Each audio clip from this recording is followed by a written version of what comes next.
Robservations with Robert, Meyer, Burnett.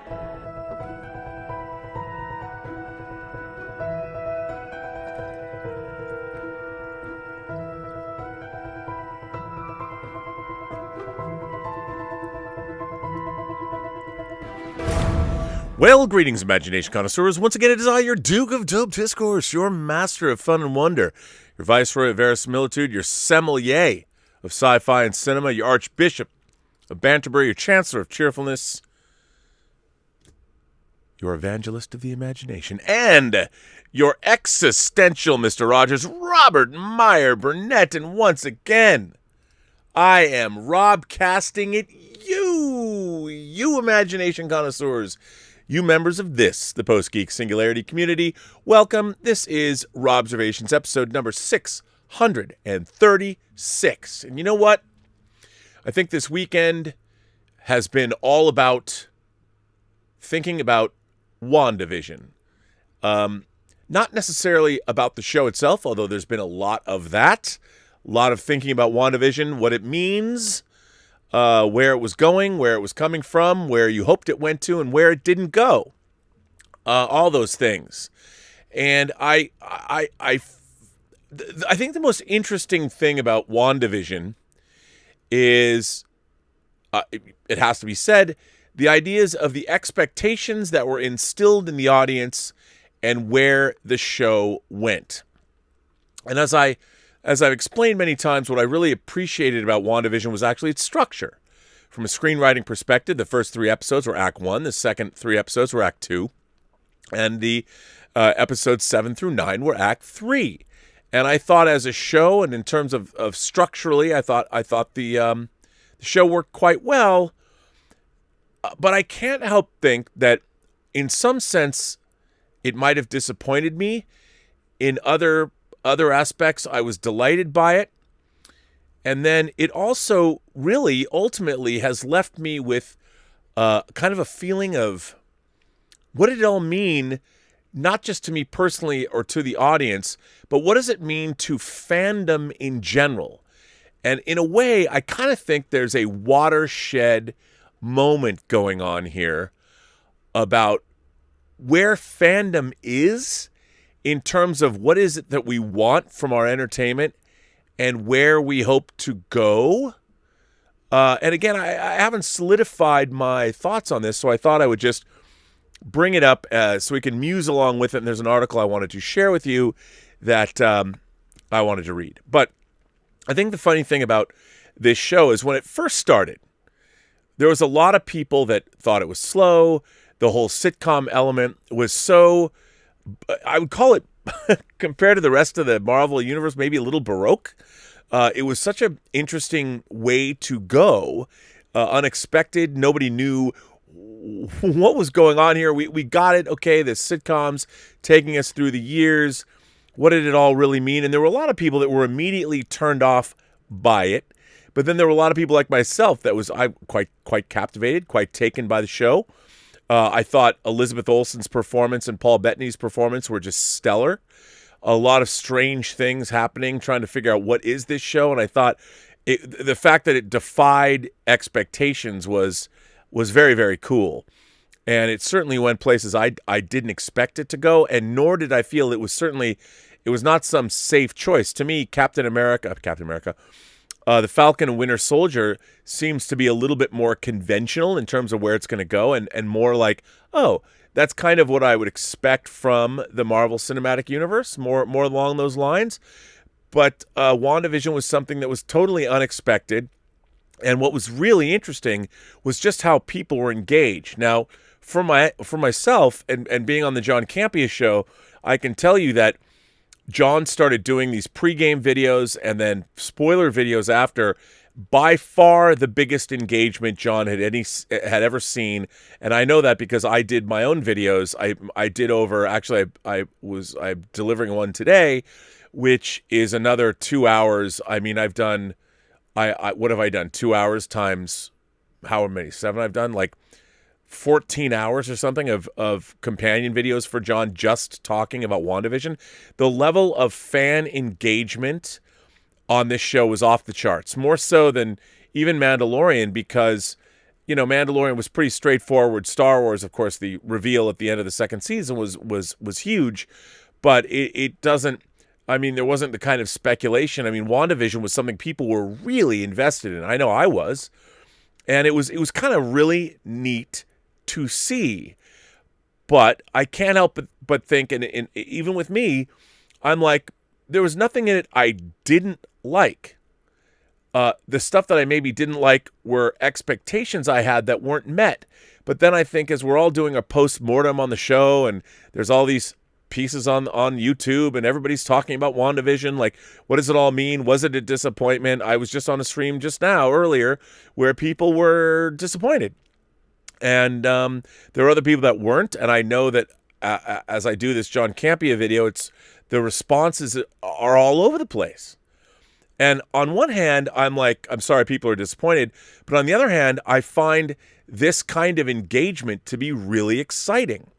That people are so invested in this show says a lot. I mean, I think it says good things about where the state of this kind of entertainment is at, and that people are willing to give themselves over to this and get excited about it is reassuring. And I think ultimately it's to know that people are, I mean, look, clearly Fandom has never been, I mean, I'll never forget back in the day,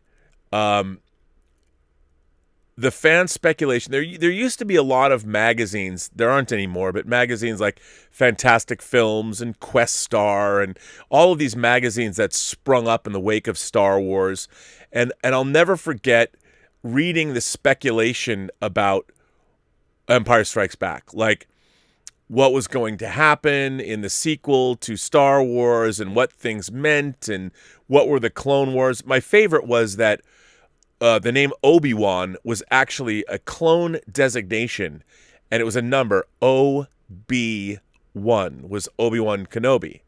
And I always thought that was so interesting. Obviously, that was debunked, but there are things that have happened subsequent to that, the Clone Wars, the idea of numbers and names and all that. But the speculation, and then, of course, after Empire Strikes Back ended, and they would write about these speculations in magazines, and I remember reading all of them with bated breath.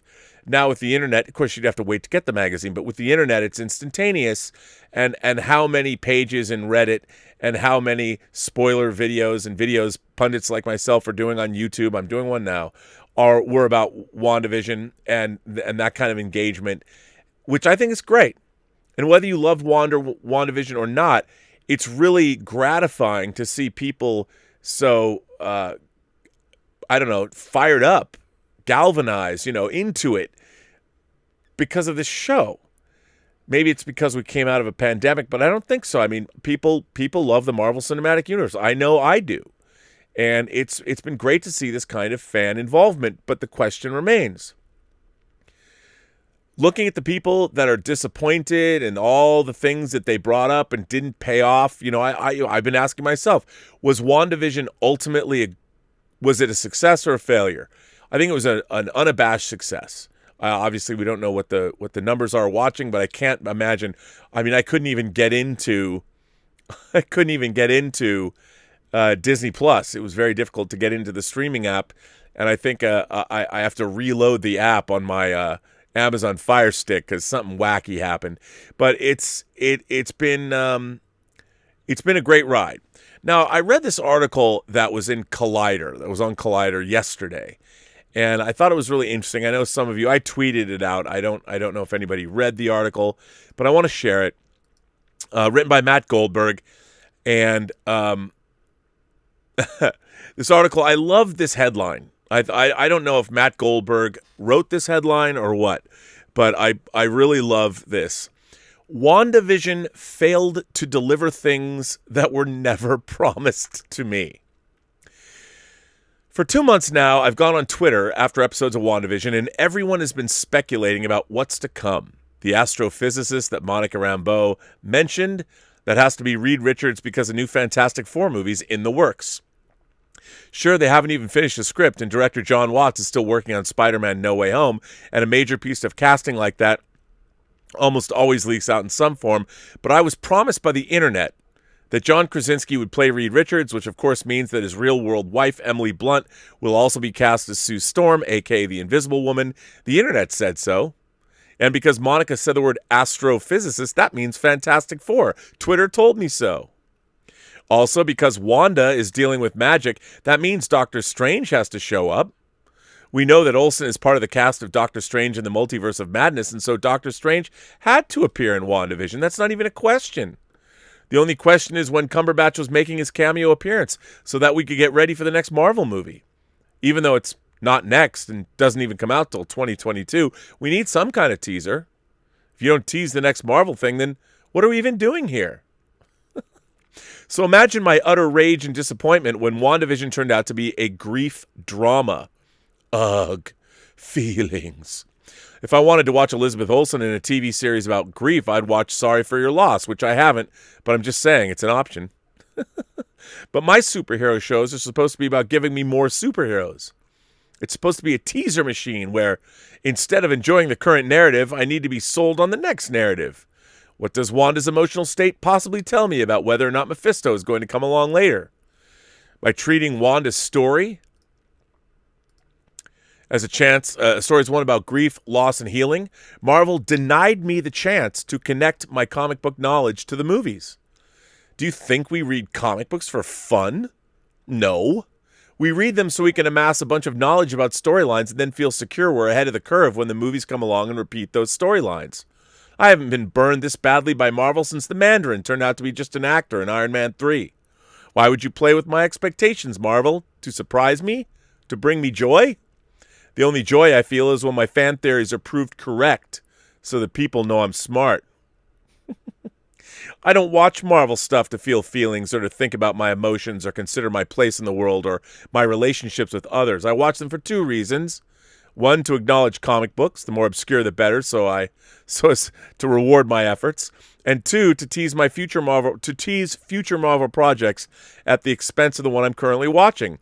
We all know that the best part of Avengers Age of Ultron is when Thor goes on his vision quest because that clued us into the Infinity Stones, even though the stones had already been mentioned the previous year in Guardians of the Galaxy. I also think we can all agree that Iron Man 2 is the best Marvel movie because it does so much heavy lifting in setting up future Marvel stories. And in my opinion, there's not been a better Marvel scene than the one in Thor where Hawkeye is in a bucket to introduce us to Hawkeye. WandaVision denied us all of these great kinds of moments that were not promised by the show in any way, but they were promised to us by Fandom, which is obviously more important than the thing they're supposedly a fan of. If you're not listening to the fans, then what are we even doing? What are you even doing? Crafting a story with a strong character arc to explore a universal emotion that resonates deeply for the viewer? Who wants that? Looking back at WandaVision, all I see are a bunch of missed opportunities. Instead of using the series to introduce the X-Men, they just turned it into a gag about a guy named Ralph Boner, which, while objectively hilarious, did not support my fan theories, so the show failed. WandaVision made me look foolish, and all entertainment must support my ego. I really hope that Marvel learns from the errors they made with WandaVision. We can't allow studios to enable creators to entrust their audience with emotions and thematic resonance. The whole point of an interconnected superhero universe is to abandon the main plot line as soon as it gets to selling us on the next thing in the interconnected superhero universe. Rather than selling us on Fantastic Four, Doctor Strange 2, or the arrival of mutants, things that we've already been sold on and will watch no matter what, WandaVision was about feelings and characters, and that's just unacceptable.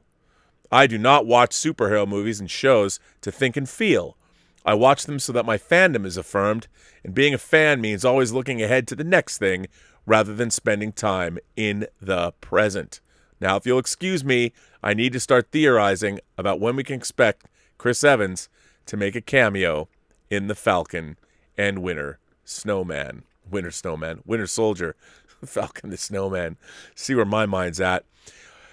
Now, obviously, this is a sarcastic article. I've even seen people on Twitter quoting this article and wondering if it is sarcastic or not. No, I think it's pretty safe to assume that Mr. Goldberg's article here is, in fact, a satire. But I think the point that he was making here is a good one. The point being that what do we watch entertainment for? And I think on one hand, look, Obviously, I loved reading all this speculation about what was going on in the show as much as the next person. I, too, consider myself a very astute fanboy. And whenever my deep knowledge of whatever Marvel or the Star Trek or the Star Wars or whatever universe, or the Jack Ryan universe, whatever universe I'm a fan of, don't we all like to see our deep knowledge of these things reaffirmed? I mean, isn't that what life's all about? So yeah, I completely understand where all of this is coming from and where it's going. But I think the point being is I wonder if we can't just enjoy things for their own sake, or whether we're even capable of it. Now that we expect, look, by the way, the Marvel Cinematic Universe has programmed us to be this way. It's programmed us to expect things. Well, maybe it's going to program us again to set aside those expectations. And perhaps this show will teach us. Now, there's enough connection to everything that's going on. There's a lot of questions that are being asked here. But the name of the show is WandaVision. And I think it delivered. It wasn't called Wanda and the Vision. It was WandaVision. Obviously, a double entendre. It works on a number of different levels. But really, the show is about Wanda herself. And the question is, did we get a compelling story about Wanda Maximoff? And I think the answer to that question is yes. You know, we bring in a lot of our expectations into this. Now, I have to tell you, right now, to be honest, I do feel a sense of disappointment. I loved WandaVision up through the end of the 8th episode. I felt this episode 9, let me down. Based on what? Well, my expectations that had been they were up so high because, yes, I've been reading the internet incessantly. And I think that ultimately turned out to be maybe problematic for my enjoyment of the show, or at least enjoyment of the conclusion, because as Mr. Goldberg pointed out in his article, all of this internet speculation was based on nothing. It was based on what we'd seen happen before, but we weren't judging what exactly we were watching. Yeah, would it have been cool if all those things happened, like the Fantastic Four were teased, or mutants shown up, or whatever? Doctor Strange came in, but is that fair? I would say that whether it's fair or not, I always like to say the universe is indifferent to your suffering, and you don't get what you deserve. You get what you negotiate. And maybe we did get what we deserved in this. What we were trying to do is negotiate our expectations with ourselves, and now we're trying to renegotiate them, realizing, oh, well, this is the reality of what we got, and now we're not even judging it for what it is. And it's such a strange place to be in. And as a fan, I see it all the time. Like, we always, whenever we see things that don't live up to our expectations, it either sucks, we try and blame somebody. This is all Kathleen Kennedy's fault, by the way. Yes, I mean the end of WandaVision. Let's just blame her for it as well, if you didn't like it. But the interesting thing is, why not judge something for what it is rather than what it's not? I always tell myself that. I know that when I watch Star Trek Discovery, I am not judging those episodes based on what I want them to be or what I should think. I base my opinions on Star Trek Discovery on the horrible writing that is on display and the overproduced and disappointing episodes that I'm watching, and that is based on my expectation of not the episodes themselves, but what an episode of Star Trek can be and has shown to be effective over the course of decades. So that's an expectation, I think. Just give me some good writing. But when it comes to this, you know, I find myself torn. And that's why I want to go back and watch WandaVision again from the beginning, so I can look and see how it's constructed. And when I get to that 9th episode, I want to be able to say, you know what? Upon reflection, and this has happened before. Like, I remember I've talked about how the first time I watched The Talented Mr. Ripley, I love The English Patient so much. I was expecting to have, like, why? No reason. Just that Anthony Minghella had directed The Talented Mr. Ripley, and I wanted it to be just like The English Patient, and it wasn't. And I really, the first time I saw The Talented Mr. Ripley, I did not like it at all. However, when I went back and watched it again from the beginning, I was swept away by it, and I really, really, really enjoyed that film. I think it's a terrific movie, but I didn't give it a fair shake when I saw it the first time. And I think with WandaVision, I need to go back and watch it some more and see if it is not disappointing. Because I have to say, right now, I do feel a little disappointed, but like Mr. Goldberg's article, I feel disappointed based on not the show, but about a bunch of other stuff I thought was maybe going to happen. And that's crazy. That's crazy. To feel some way about something that isn't even what it is. Like, if you're going to be disappointed by something, be disappointed by what's there, not by what's not there. And yet, damn it, I still feel I want more. I want more. And I feel wrong for wanting more. I know that I shouldn't want more, but I do. Or I did. Or I might. I have to go watch it again and tell you. Or will that just make me disappointed all over again? But I think that this show has been very interesting in that way. And so have you, obviously. Because there's a lot of people that wrote in, like Xenophrenia writes in. Hey, Rob, I want to start by saying that I love your stuff here and on the John Campea Show. That's where I first became familiar with you. Have only recently started watching John, about 6 months-ish ago, maybe. And I've been dipping in on your shows more often of late as well. Why didn't they arrest Wanda? Why didn't the town beat her with sticks? Would you fuck with the Scarlet Witch? Could Wanda be arrested? Would you want to be the cop that tries to cuff her? The people in Westview are terrified of her. That's why they didn't do anything but stare at her. Why were there no real consequences for what Wanda did to Westview? I have an issue with this question in the context of why have none of the Avengers had consequences for the lives they have crushed in any of their movies? Hell, Tony Stark killed millions of people and made billions of dollars doing it. Poor man got caught up in the little war games he so frivolously played and then had a change of heart, but he still makes weapons of mass destruction in the form of his suits, does he not? And how many arms manufacturers are in his investment portfolio, I wonder? Yet you all expect Wanda to pay. Why? Why her and not any of the others? Why aren't any others in prison? As for how many of them starved, this only transpired in a matter of a week, so outside the hex, did it not? That was the impression I had. At least you're correct. But they never really made any of that clear. I hope maybe they will in the making of special, but I'm not going to hold my breath. Part of the make Wanda pay problem lies with the up-close and personal story we get in this story, this sort of storytelling vehicle. We don't see the trauma and nightmares people are left with in the aftermath of Avengers battles in the movie. Far more people are left permanently traumatized and maimed by the things that have happened in them, but we don't see them. So we obviously don't care. There is another aspect of this. A lot of people that want to make her pay completely miss. They were trying to show you what pain does to someone. Wanda never intended to hurt anyone and believed she was improving their lives, which the Evan Peters character helped reinforce with Agatha's coaching. She was so wrapped up in her own pain she didn't see anything else. But none of you seem to understand what they were trying to show you. If you had Wanda's powers with the limited knowledge of them she had when she inadvertently created this world, and you started to gradually see what you had done but didn't remember doing it, would you be all that different?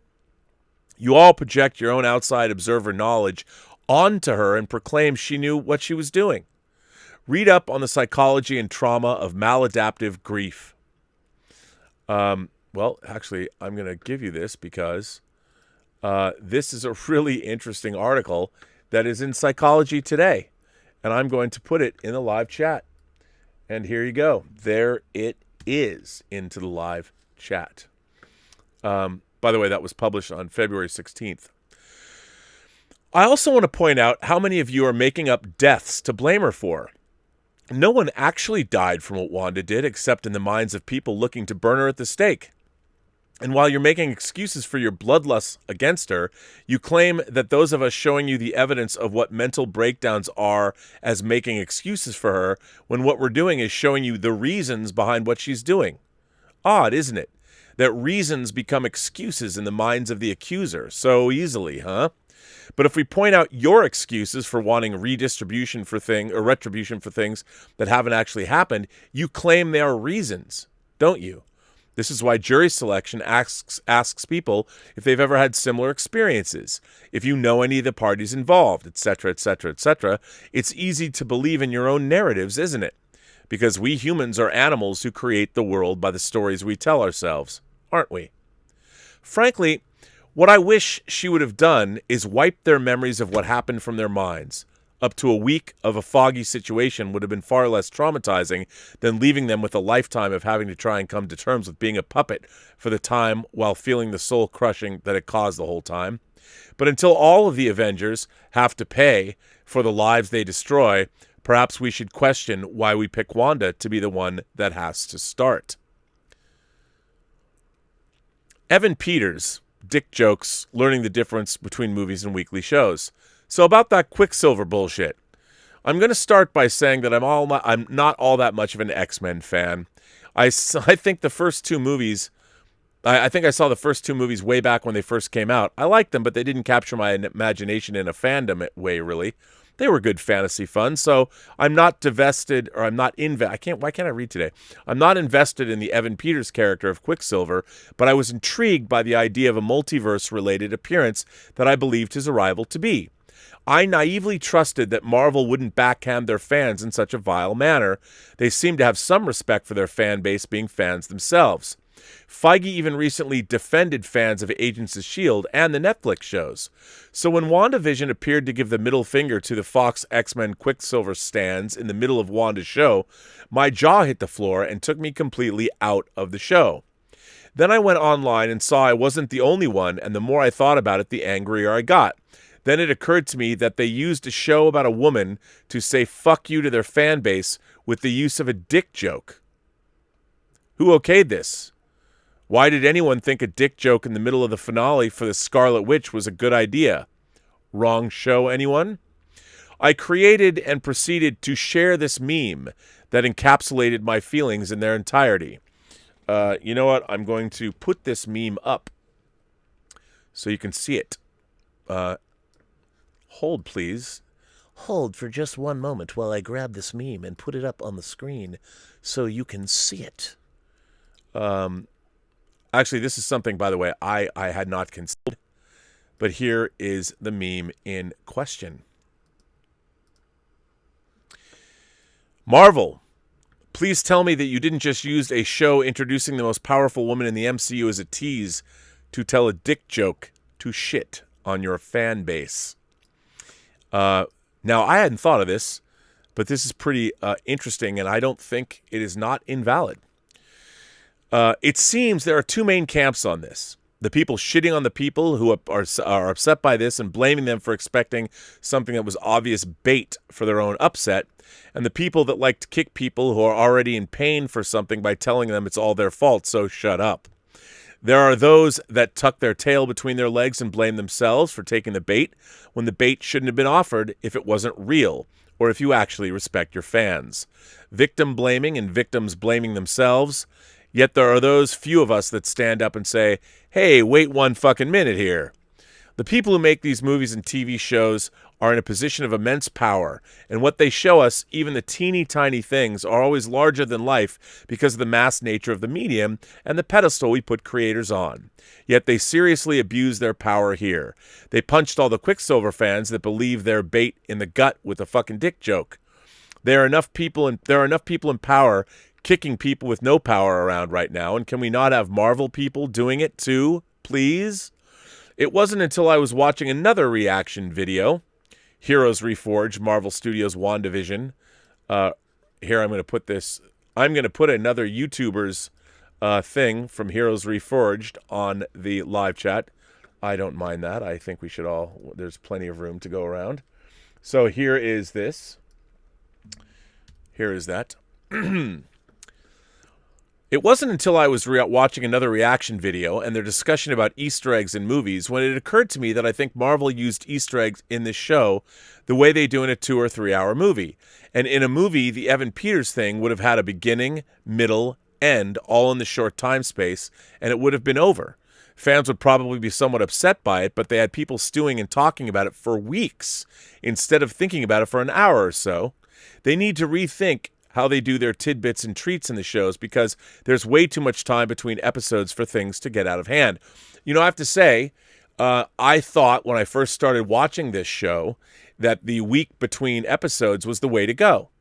And I thought for sure because there was so much speculation and viewer engagement. But on hindsight, because a lot of the mulling over that we did in those interim weeks created these expectations, maybe if Wanda just dropped all at once, it would have been a different experience for the viewer, which we wouldn't have had to feel the way you just described.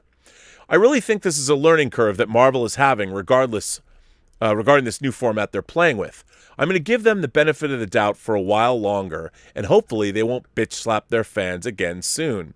Oh, and one side note, there was something I was watching where they mentioned an interview with Kevin Feige that he said something that they took to mean we shouldn't be expecting big reveals like Mephisto or Thanos-type characters in the shows, that these sorts of things would be more movie-sized reveals.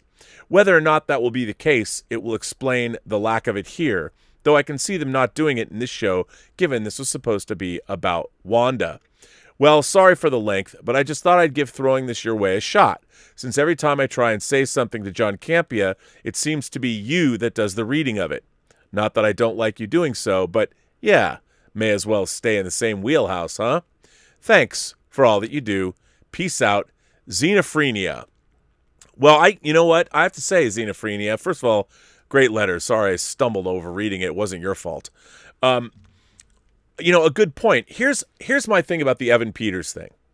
And this is what bothered me. And I think in a way it was kind of a misstep. We've already seen Spider-Man Into the Spider-Verse, a multiverse animated Spider-Man movie.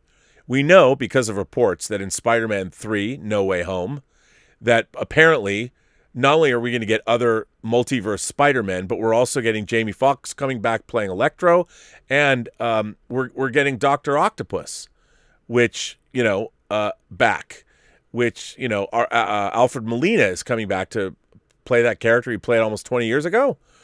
Well, knowing that, and knowing we have a movie called Doctor Strange and the Multiverse of Madness coming up, by having Evan Peters play Quicksilver, any astute viewer, which means every fan of the Marvel Cinematic Universe, when you bring Evan Peters in to play Quicksilver, you have to ask yourself, well, you are putting everyone on notice that, the multiverse is in play.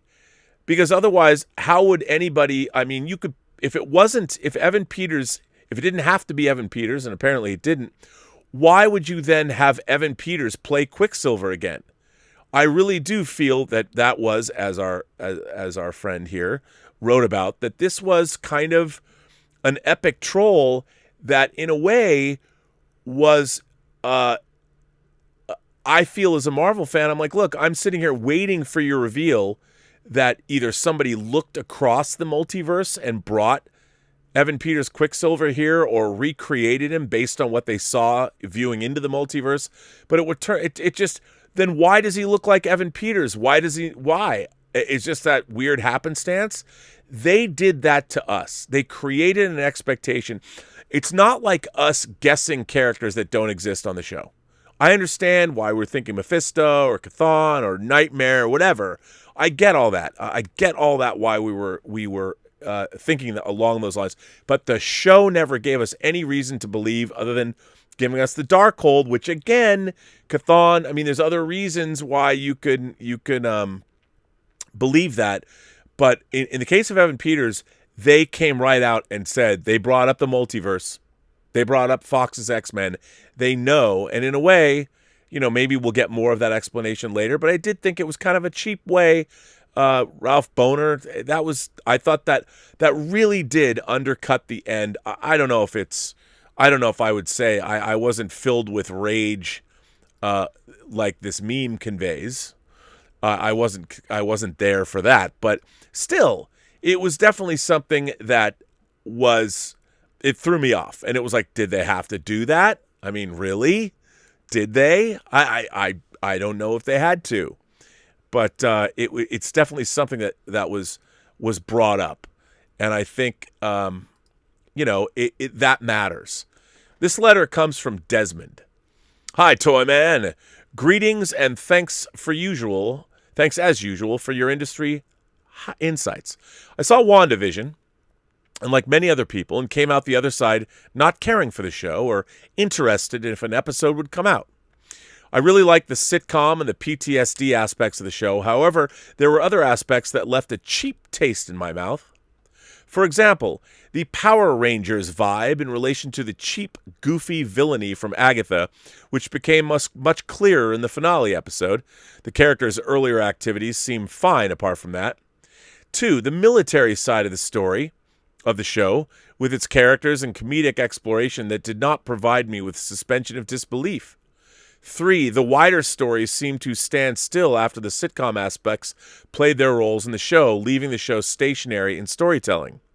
The odd part of the show with Jimmy the FBI agent, Monica Rambeau, and Darcy the scientist seeming like they were a part of a completely different show that was from a lower budget production with weaker storytelling compared to the Wanda and Vision side of the show, creating a mismatch in performance, acting, and style. I ask myself if you remove those characters, would the show have really changed much? Nope. A massive plus was Paul Bettany's script dialogue and ability to portray that dialogue with questioning that made you stop and think about the particular situations and not just watch something for typical and forgettable jump around entertainment. For instance, when he diffused physical conflict between visions with well-placed questions and explanations. The same skill 5 was displayed at the end of Age of Ultron when talking with the last Ultron drone. And number 6, the same skill was displayed again when Vision explains to the Avengers about their increased strength inviting challenge, which then breeds catastrophe. Your thoughts? Kind regards, Desmond. All very good points, Desmond. And I have to say, I thought episode 4, when Monica Rambeau was introduced and you saw her come back from the snap and her entire relationship with Haywood, I thought that was fantastic.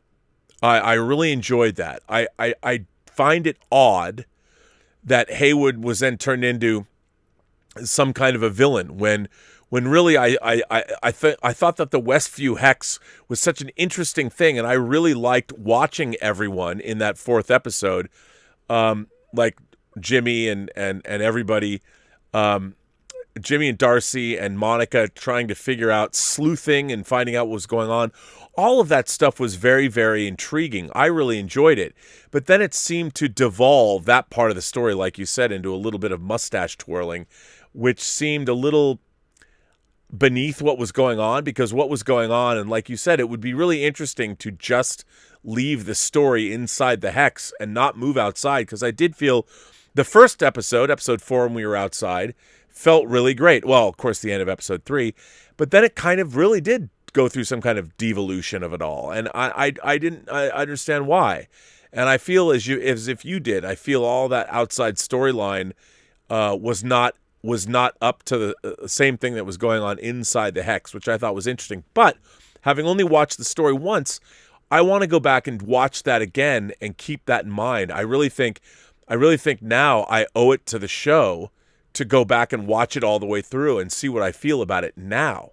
I really think that's important. And again, I don't know if I'm going to feel the same way, but I think you make very good points, and I don't disagree. I don't disagree with them, to be honest. I think that it's pretty great.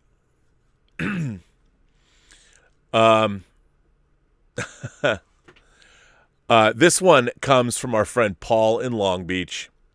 I did it, Rob. I'm guilty.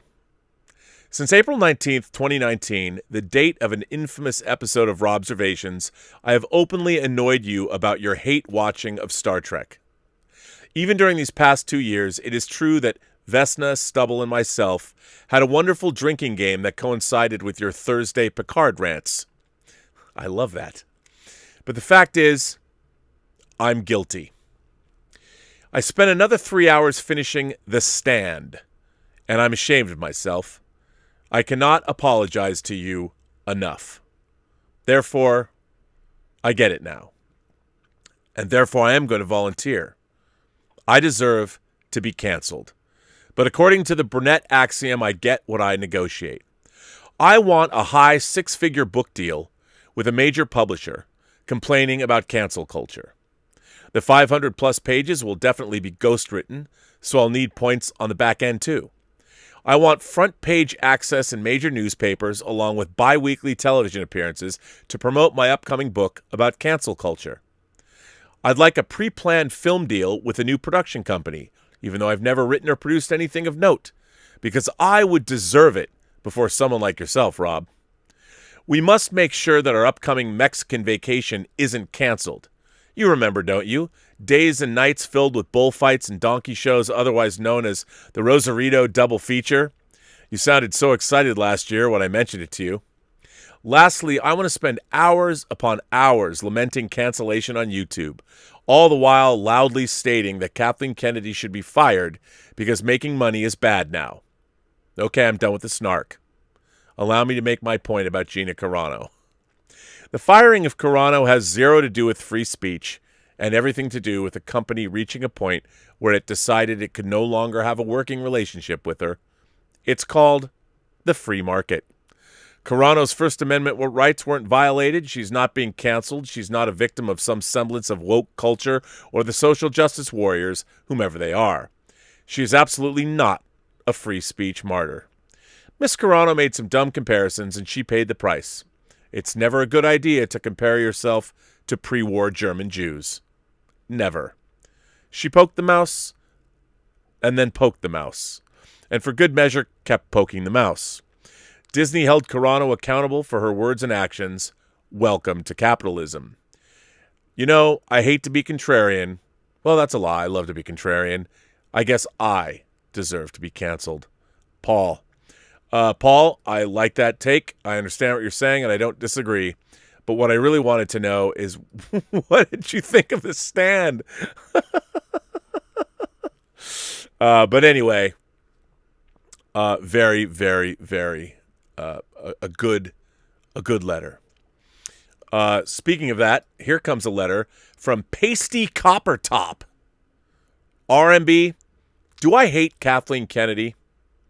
No. Why would I? I don't know her. Am I disappointed with the decisions being made at Lucasfilm? Yes.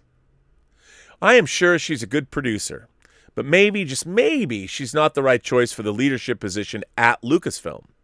I use the analogy of a good offensive-defensive coordinator on a football team where the coach is quite successful in that position and turn that into an opportunity to be the head coach of their own team. Hopes are high at the team, thinking they're getting a good coordinator, but by the end of the season, things turn out the way they thought. Sometimes, given time, the coach gets better and the team succeeds. Sometimes it does not work out. I think successful leaders appoint great people in positions of power, and I think her biggest deficiency has been in some of the hires she has made. I may be wrong, but maybe you could teach me something in that case. It also reminds me of organizations paying a player a large sum of money for past successes, even though those successes are becoming few and far between now.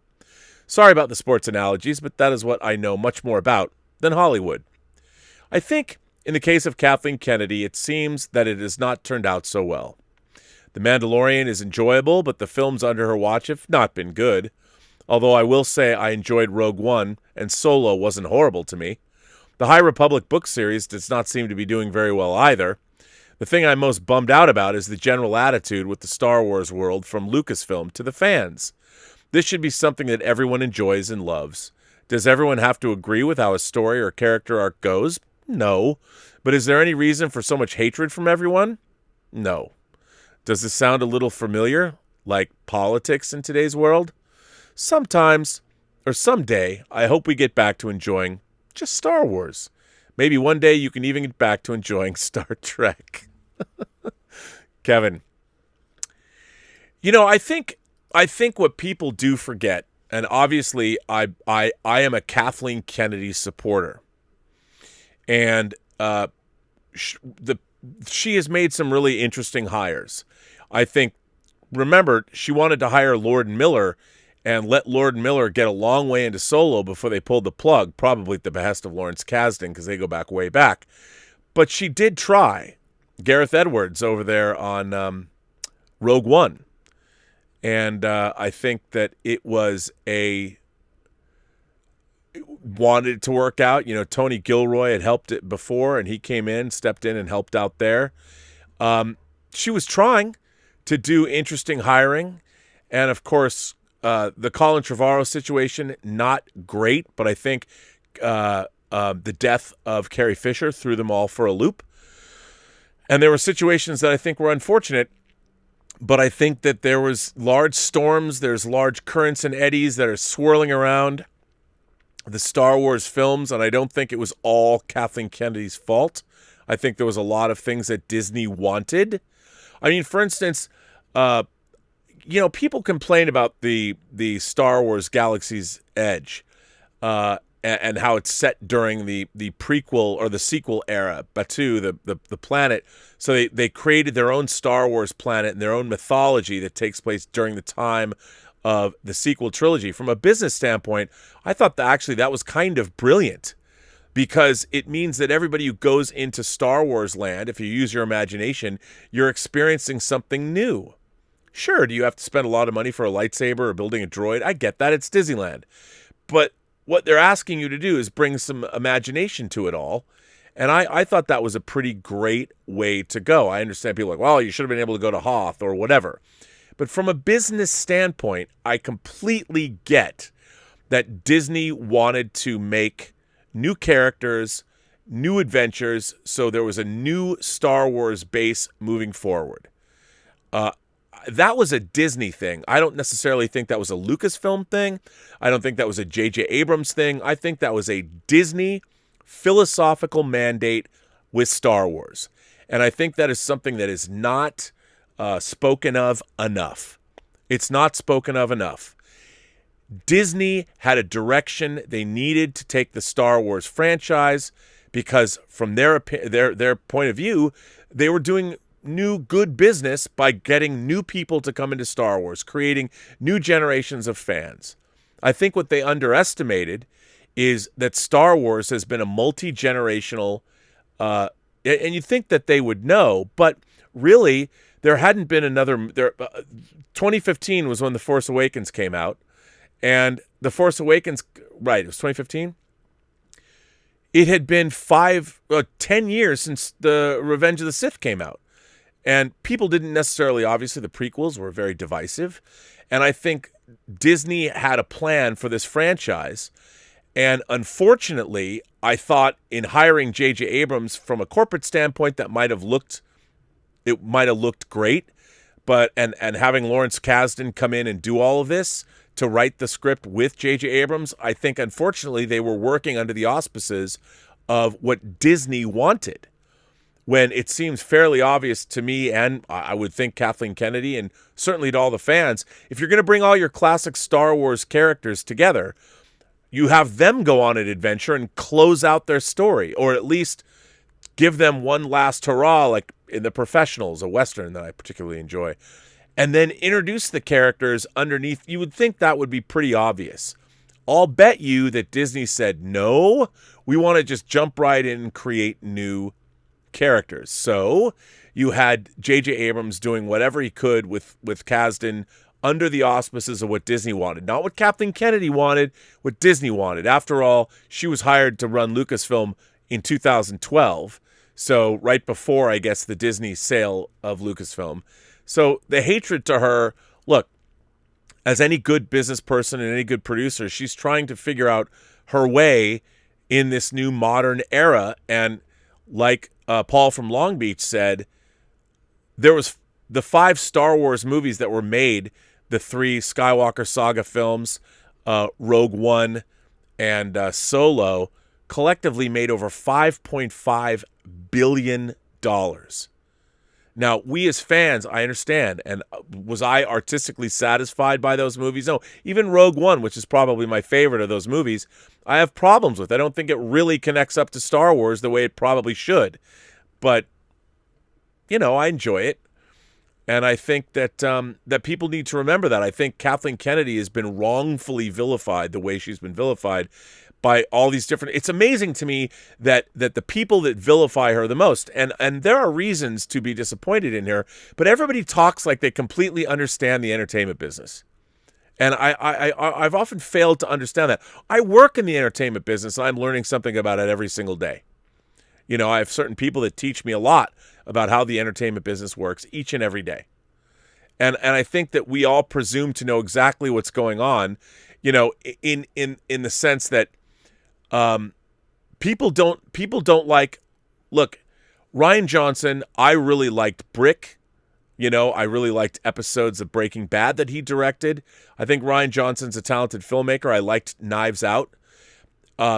I didn't love his take on The Last Jedi, but I understand it. It was a bold direction, but what we didn't get was we didn't get a very good we didn't get the Luke Skywalker that we wanted to see, and that I think was a huge misstep. Again, the biggest misstep of the modern Disney Star Wars trilogy is how they thought about what they're going to do with your legacy characters.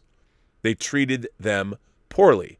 I would have thought it would have been very obvious if you're going to make a new Star Wars trilogy of movies, you bring your classic characters back if they're all going to be in the film. To not put Luke, Han, and Leia in a cockpit together, this was a failure of Disney corporate. This was a failure of Disney corporate. They should have mandated that, and I think anybody, but I understand. I get it. We're going to start from scratch. And it's great that we have the legacy characters in there, but to not put Han, Luke, and Leia inside the Millennium Falcon cockpit, why wouldn't you do that? Why wouldn't you have an adventure where R2, 3PO, Chewbacca, Han, Luke, and Leia, well, they should have been, all Chewbacca too, Lando, have them on a big adventure, you know? The outbreak of a new conflict. They should have all been together in that first movie. That, to me, is the biggest failure. Not this ongoing, people don't like what happens in this movie or what happens in that movie. I did not like Force Awakens. As a matter of fact, it's so funny to me that Last Jedi is the only Star Wars movie that I go back and watch of that trilogy because I can't stand Force Awakens and Rise of Skywalker. I can't stand either one of them. At least, and do I like the beginning of... No, there's a lot of stuff in Last Jedi I don't like either. But it's the only one it's at least different enough that is remotely palatable to me. But, yeah. This is from Edward. I've witnessed a few people within the Star Wars fandom consider their purchases to be supporting the brand. Not that I was ever sure that a billion-dollar property ever needed my support. What this does reveal is that many fans seem to expect a reciprocal relationship between them and their creators. Should this support end on the fans' part? It's almost like watching a relationship end. Being someone with Asperger's, I find this to be the opposite of what drew me to Star Wars, Neon Genesis Evangelion, and Godzilla in the first place. I don't plan on meeting my heroes, nor do I want or expect them to acknowledge or respect me. Buying an item of merch has always been to satisfy myself. However, it's become evident that in these divisive times, the entertainers are being scrutinized as much as their work. This inevitably turns ugly whenever a creator is perceived to have slighted the fan base at large. More often than not, this usually stems from a bad Twitter interaction, case in point, Paul Feig and Rian Johnson, after which, no matter, they may decide to try and atone their persona non grata. I may not like the aforementioned directors' Ghostbusters and Star Wars movies, but I think we can afford to take their word in good faith. I don't consider being a spectator the same as being a customer. The former is passive and the latter is active. I'd argue that the theatrical cut of Justice League was as bad as it was because it tried to force itself toward the feedback from its audience. I can send a bad dish back to the chef, but it shouldn't make me rewrite the menu. In a couple of instances, fan feedback can bring a Batman Begins out of the ashes of a Batman and Robin. But alas, it would seem that we're more likely to get a Rise of Skywalker given modern Hollywood's reactive tendencies. None of this is new. Eminem's Stan was a cautionary tale after all. but even that song's namesake has been adopted as a badge of honor. In conclusion, given that social media cannot be put back in the box, is this inevitable, given that our nature tend towards idol worship? Or do you think there's an alternative? Stay safe and keep up the positive work. Ooh, Edward, what a good letter. Yeah, I've always thought that, yes, we've now adapted the term stan to mean something good, maybe? I will be a stan for fill in the blank. It's kind of strange. But, hey, that's where we are. Look, I think you make a good point. The fact that we're now going after creators and not the work that they've done. I try not to do that when I talk about Star Trek, but I blame the writing and producing staff for the show, because to me it's been a repeated dumpster fire for 3 years, and I don't understand it. As a matter of fact, since Star Trek 09, so 12 years, I call it the Great Hostage Crisis. But I think that here's the thing: these fandoms, and I'm a part of them all. I mean, I was there opening weekend when Star Wars came out. It changed my life, and I'm surrounded by Star Wars material, and I love Star Wars material. I've often said I think the prequels, George Lucas's Star Wars prequels, are good Star Wars, but bad movies, if that makes any sense. I enjoy the Star Wars of watching it all. The performances and the way the movies were made, I think, are very, very stilted. But there's a lot of interest to me that is going on in those movies. But I think you're right. I think we're holding, after all, Star Wars is supposed to be a license to print money for whatever company owns it. And it's unfortunate because Star Wars, the brand, has definitely been hurt by the things that they've chosen to do. But I don't blame, I don't think that Kathleen Kennedy, working with her story group, trying to do something like the High Republic, is necessarily inherently bad. I do think the fact that, look, another Burnett axiom that I have is never put your agenda before your characters and your stories. Everybody wants to talk about inclusion now. All the voices of people that have yet to be heard or not heard enough, whether it's LGBTQ voices, minority voices, disenfranchised peoples of any kind, giving them a voice is always going to be, I think, a good thing. Letting creators that we don't normally hear from create things can only be a good thing. But here's the thing. Just because you're standing up for the voices that aren't normally or didn't get heard enough doesn't mean your stories are going to be better. And dare I would say it, I would say maybe a little worse because the level of experience isn't as high as, say, somebody who's been telling stories for decades. And this is, I think, the biggest problem. In our desire to be as inclusive as we should be, we're not getting better stories because of it. And I think that's the biggest problem. We want to help. We want everybody to be heard. We want to hear from all of these voices that haven't had voices for such a long period of time. But unfortunately, at the end of the day, we still need good stories. And like I've said, never put your universe before your characters and your stories. Same is true of an agenda. You can't put your agenda before your characters and stories. If anything, if you do that, you're guaranteeing your characters and your stories are not going to be great because they're going to be compromised by your agenda, which is going to be front and center of everything you do. Well, that's not what a good character is. So it's certainly problematic. And that's kind of the way I've always thought about it. But again, all of this goes back to what is a good story? What are good characters? And we have thousands of years of human history to tell us what that answer is. And we know what they are when we see them. We've been experiencing them our whole lives. And in the case of Star Wars, I think, you've got, on one hand, you have corporate interests, what Disney wants. You have what Kathleen Kennedy might want to see infused into these stories. Hopefully bringing in other creators and more voices to be a part of these things.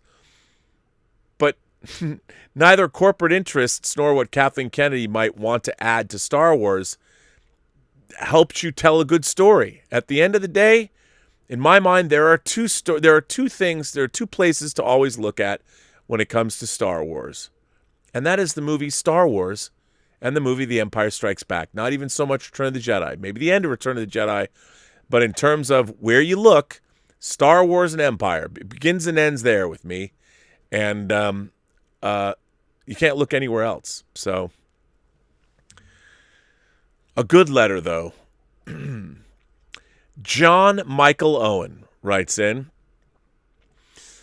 "Hello, Rob. I'm going to make an analogy here on how Star Trek can be like eating with a vegetarian when you're a meat eater." Wow, you won't be the first to make this kind of a connection.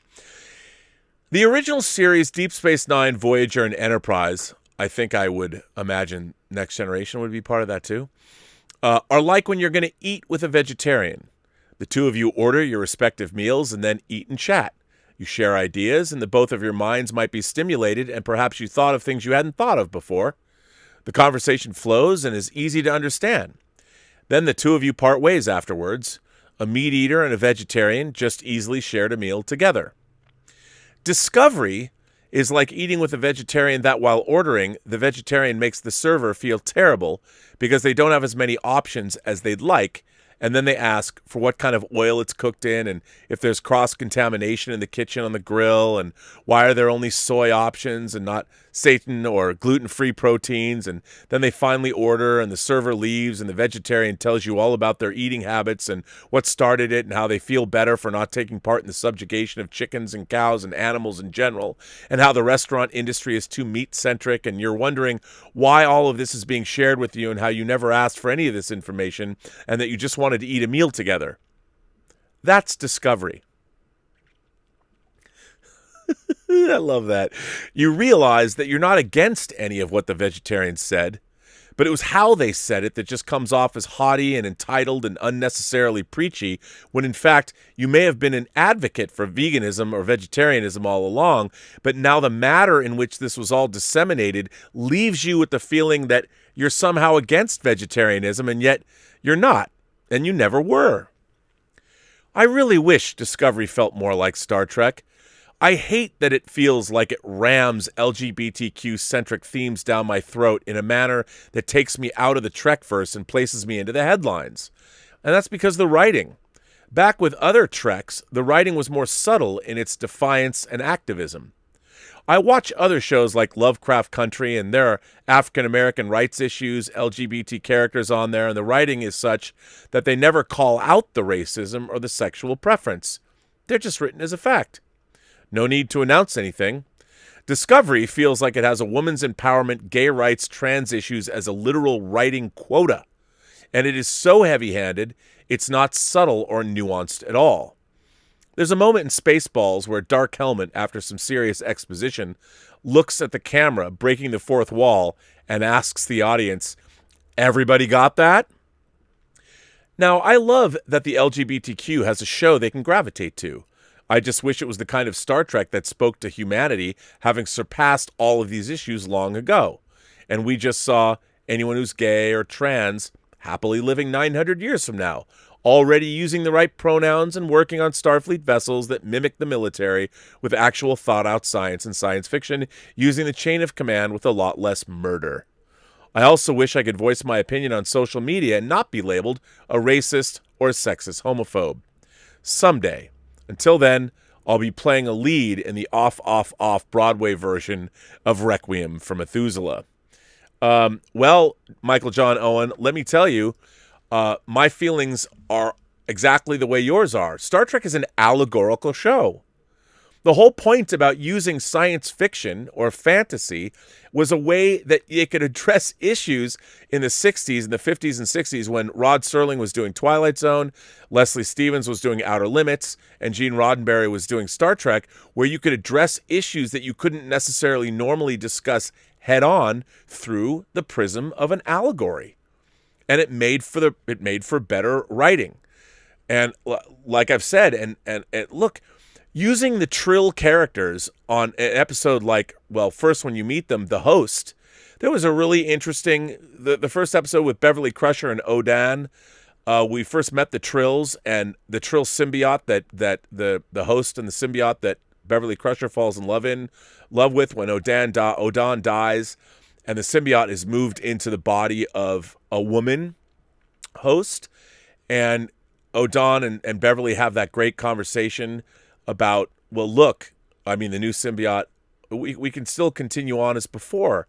And Beverly Crusher is like, I can't, I can't bring myself, I can't love you the way I used to love you when you're in the body of a woman. Now, this was really interesting stuff. And what I loved about that episode is the shortcoming was Beverly Crusher's. She was not, she's like, look, this is just the way I am, and was apologizing for it. And I thought that was a really interesting, mature way to go. And then, of course, when we meet Jadzia in an episode like Rejoined in Deep Space Nine, her and her former spouse, and it's not encouraged that people get together, is also now in the body of a woman. Well, Jadzia has no problem sharing probably some sexy time with her former spouse, because gender is not an issue for her. When you're a symbiote that is in male and female bodies for hundreds of years, and I thought that was a really interesting way to deal with this. Also a mature way to deal with it. In modern Star Trek now, you actually have a non-binary character tell a gay man how he's supposed to address them. Now, in my mind, that's how far we've fallen. And I agree with you. In 900 years from now, and also it's a failure of the imagination. I would think that human sexuality, which should be part of a modern Star Trek series and isn't, would be far more advanced and strange than we know of today. I think the way sexuality is portrayed 1,000 years in the future has been extremely disappointing. And like you said, it's activism for today. There's no allegory in that show at all. I don't even know if the people writing that show know how to write any kind of allegory. There's no interesting, I mean, if you want to deal with sexuality, or you want to deal, like, what does it mean to be non-binary, then deal with it. Don't just have a character go, I would appreciate it if you used me and addressed me by my proper pronouns. I'm like, what a failure of imagination and writing. Really? You have to come out and say that 900 years in the future? Like I pointed out on the show many, many times, for instance, trans. If you were trans in the future, 900 years in the future, and they would probably be able to actually tell you that, and I believe it's a naturally occurring state of being. They could probably do a brain scan on you and immediately go, yep, you know what? Your brain it will tell you you've been born into the wrong body. And with the surgical techniques, they could probably do all of that surgery on you. And if you truly wanted to transition, and they could actually prove it, which I'm sure they could, it would be no muss, no fuss. They could probably, and I bet somebody who is a man who wanted to transition to be a woman would probably be able, 1,000 years from now, to have the kind of medical technology where they could indeed carry a child to term. They would be that much of a woman. It would all the way down to, and then it wouldn't matter, and you wouldn't care. We just don't have that surgical ability yet. And eventually, I think we'll be able to prove all those things, that these are naturally occurring states of being. And somebody who's truly trans that's exactly what happened. They were exposed to more whatever in the womb, and they truly are. We can't prove that now because we don't have the medical technology. But 1,000 years from now, I don't think it would even be an issue. It would be something you might learn. You might have a significant other, you've been dating for a long time. It wouldn't even be something that would necessarily come up, because if you found out that your significant other was trans, it wouldn't matter 1,000 years from now. Nobody would bat an eye. It'd be like an interesting fact, like I'm adopted. People don't sit there and go, you're adopted. But maybe actually some people have found it strange. But 1,000 years from now, nobody's going to care. So the fact that you're 1,000 years in the future and they've decided to make these kinds of issues that we have today so front and center is, to me, a failure of writing and a failure of imagination. I mean, I want to think about a transhuman future where human sexuality is now dealing with issues of how far, as we've talked about on this show, how far do you make a multi-species coupling? How far do you take it? How far do you allow it to go? As we've talked about, could a human being mate with an alien xenomorph from the Alien franchise?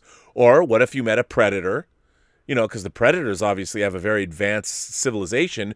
What if you met a predator? Could a human being ever have a gratifying long-term relationship with a predator? How far would we go with an alien species? Sarek and Amanda, Jane Wyatt, beautiful woman, hooks up with Mark Leonard, handsome, strong, virile Vulcan.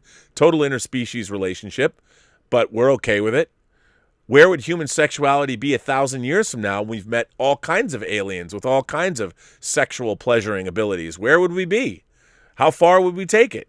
I want to see a Star Trek that delves into those kinds of issues. Because that would stand in. I mean, to me, if you want to tell a great story about LGBTQ rights or something, have a human being involved with somebody or an alien that's completely different, and you can delve into these issues in an allegorical way, the way that Star Trek is supposed to. Being so didactic doesn't help anybody, much less Star Trek fans. So, yeah, man. Jose Nihilus Autus Morales is here. Hey, Rob. I watched your Robservations short take number 54 about how Hollywood is trying to kill fandom. I was going to share my opinion in the comments section of the video on YouTube, but because I have so much to say, I thought this letter was a better option.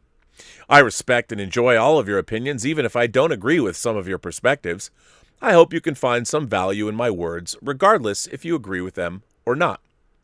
With respect to how some companies and studios are allegedly trying to kill the fandom of whatever franchise, I have the following to say. I find it nonsensical to say that those companies that own some of the most popular franchises are deliberately killing fandom. Companies own IPs to make money. They can make money by producing content that can please the established fandom and content that can generate new fans. Because nothing is perfect in this absurd world, there are times when the decisions at the executive level or at the creative level are not the best. Those bad decisions can be the product of bad premises or simply bad execution. But in no way a company will deliberately piss off the fans by making bad content on purpose or by advancing an agenda with the intention of alienating an important demographic that represents money for them. Amen. I couldn't have said it better myself, but you said it, so good on you, sir. The so-called true fans are obsessed with something they don't own. I think you are 100% correct in saying that fanatic should be taken out of fans. People should learn to appreciate things and come as they are. If somebody doesn't like a certain movie, a specific casting choice, or when an artist is fired because of public relations issues, then boo-hoo. Too bad. That doesn't mean people should not or can't complain or express vocally some criticism. Of course we can. Of course we can. That's important in all of the processes of creating content or art. Our input matters. But what is unnecessary and counterproductive is the hate and vitriol with which some people attack particular individuals and other fans. The way some people loathe a respected person like Kennedy is just unfathomable. Even George Lucas, the creator of Star Wars, was subject to lots of hate when the so-called true fans were not pleased by the prequels. Look what happened to Ahmed Best and Jake Lloyd. Because of all the pressure and bullying, Best almost committed suicide. Also, when one or two executives or employees of Lucasfilm say or do some dumb shit, then the guilt goes out on the entire damn company because they're allegedly attacking the fans or some renowned members of the fandom. That hyperbolic victim syndrome is just lame and annoying. Without us fans, any franchise can't be successful. But damn it, that doesn't mean we own the shit. What is more baffling to me is that this kind of thing happens with Star Wars fandom. I grew up loving the original trilogy. I love the prequels. I love the Clone Wars animated series. I don't universally love Disney's films, but I appreciate them for what they are and the way they expanded and enriched the lore. I love The Mandalorian, and I'm waiting with positive anticipation all the new series. So I love Star Wars with all my heart. I am sure that some folks will dare to say that I'm not a true fan because I don't dislike the same things that they dislike. I think that's a very important distinction, to be honest.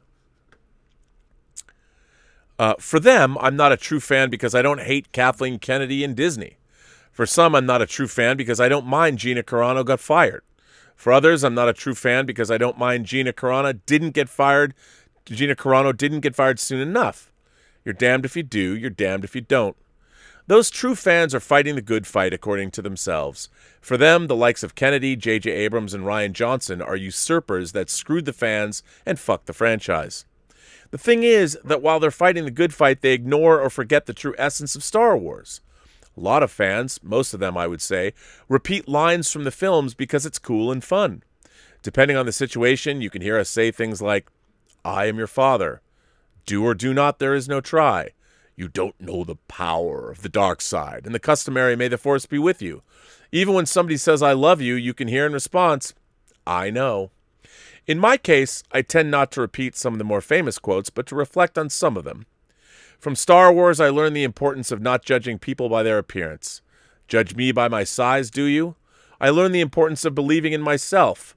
I don't believe it. Yoda, that is why you fail. Thanks to Star Wars, I understood the dangers and limitations of ideological dogmas and doctrines. Both the Jedi and the Sith suffered from parallel forms of hubris, elitism, and hunger for power and control. I learned about how pervasive for oneself are attachments. Train yourself to let go of everything you fear to lose. I feel inspired by the notion that every person has the capacity to form his or her own identity, regardless of family background, nationality, ethnicity, race, etc. Some things are stronger than blood. Ray Skywalker. Every time I make a mistake, I remind myself that errors are not failures, but new opportunities to do it again the right way. The greatest teacher failure is. In particular, Star Wars has taught me to better understand the nature of fear. All my life, I've been struggling with social anxiety. All phobias are irrational fears of something specific. It can be the fear of heights, closed spaces, open spaces, the dark, and all kinds of animals. Social anxiety disorder, commonly known as social phobia, is an irrational fear of certain kinds of social interactions. It's not the same and not with the same intensity for everybody. But without going into too many details, I can say it's no fun at all. I do not wish this to anyone. Movies, especially every related to Star Wars, help to cope and deal with my situation. I could say that in my darkest moments, I always find solace in the light that something like Star Wars grants me. All of us are afraid of something. But to feel uncontrollable anxiety and fear for one of the most basic human activities, in this case, socializing, is something so frustrating and even incapacitating that at times I find myself on the edge of a nihilistic abyss. Like Roy Batty said in Blade Runner, "Quite an experience to live in fear, isn't it? That's what it is to be a slave." Then I remember that the path to the dark side is fear. Fear leads to anger. Anger leads to hate. Hate leads to suffering. That's why I always get emotional when Mando tells Grogu, "Don't be afraid." I wish I had somebody to tell me that when I was a child. Sometimes I think that many of the Star Wars fans turn to hate because they're afraid of losing the thing that they love so much. It means they didn't learn anything from the fall to the dark side of Anakin Skywalker. The fall of the Chosen One began with the fear of losing the people he loved most. In Anakin's case, his mother and his wife. Are these fans so afraid of losing Star Wars that they become hateful against anything or anybody that they think goes against the thing they idolize? Why can't they practice everything Star Wars teaches us? I guess that in the end, everything is a matter of perspective. Or as Master Kenobi told Luke, and to all of us, "Luke, you will find that many of the truths we cling to depend greatly on our point of view." Every day, a lot of people die or suffer from dire circumstances because of the pandemic. Wars, crime, poverty, and many other kinds of injustices. I find it sad that people spend so much effort and time with fights and debates about the happenings concerning a movie or TV franchise. We can be better than that. I have a lot more to say, but I think I overstayed my welcome with such a long letter. I hope you have a chance to read and even share my thoughts. It would be nice to know your opinion about it. Still, if you can't read or share it, the mere act of writing this letter was a good exercise to clear my head. May the Force be with you and your loved ones. I'll leave you with the Jedi Creed. There is no ignorance, there is knowledge. There is no passion, there is serenity. There is no chaos, there is harmony. There is no death, there is the Force. That comes from Jose Nihilus Autis Morales. Well, Jose, first of all, a fantastic letter. A fantastic letter. And I thank you for sharing so much of yourself. Again, I'm constantly amazed at the level of people that are writing me letters and the kinds of things people are willing to share. And it makes me very proud to be hosting this forum where we can get this kind of back and forth. You know, for me, I'll have to answer from my own perspective. And my own perspective obviously skews more toward Star Trek than it does Star Wars. And like you said, I think the thing about these entertainments is, rightly or wrongly, they have come to mean so much to so many people, but not just, it's not just a movie. Look at all the things that you brought up from your own life that gives you solace, things you've learned from Star Wars, even the Jedi Creed. I think we internalize these things the way people might have used to internalize religion or philosophy. They become life lessons and things that they're not just entertainments for us. They're ways we're leading our lives, and they're with us our entire lives. Star Trek, to me, I mean, for rightly or wrongly, is almost religious in nature in terms of what it means to me. Yes, I was raised in a specific faith, and I did go to Sunday school, and I did have a religious education when I was growing up. I did have to learn to speak Hebrew. I was bar mitzvahed. I did have to go to religion school twice a week. I mean, I had to do all of those things. But really, the lessons that I learned, the things that permeated my soul the most was Star Trek. Whether I was watching the episodes over and over and over again, whether I was reading Star Trek novels, comic books, making up Star Trek adventures in my own head. I mean, it was Star Trek that meant so much to me growing up, more so than anybody, I think, who's working on Star Trek would ever truly understand. You can pay lip service to the fact that, I understand what it means to be a fan, but they don't really, unless you grew up with something. And Star Wars, I think a lot more people grow up feeling this way about Star Wars with all the reasons that you pointed out. Judge me by my size, do you, and where you should not, because my ally is the Force. That is why you fail.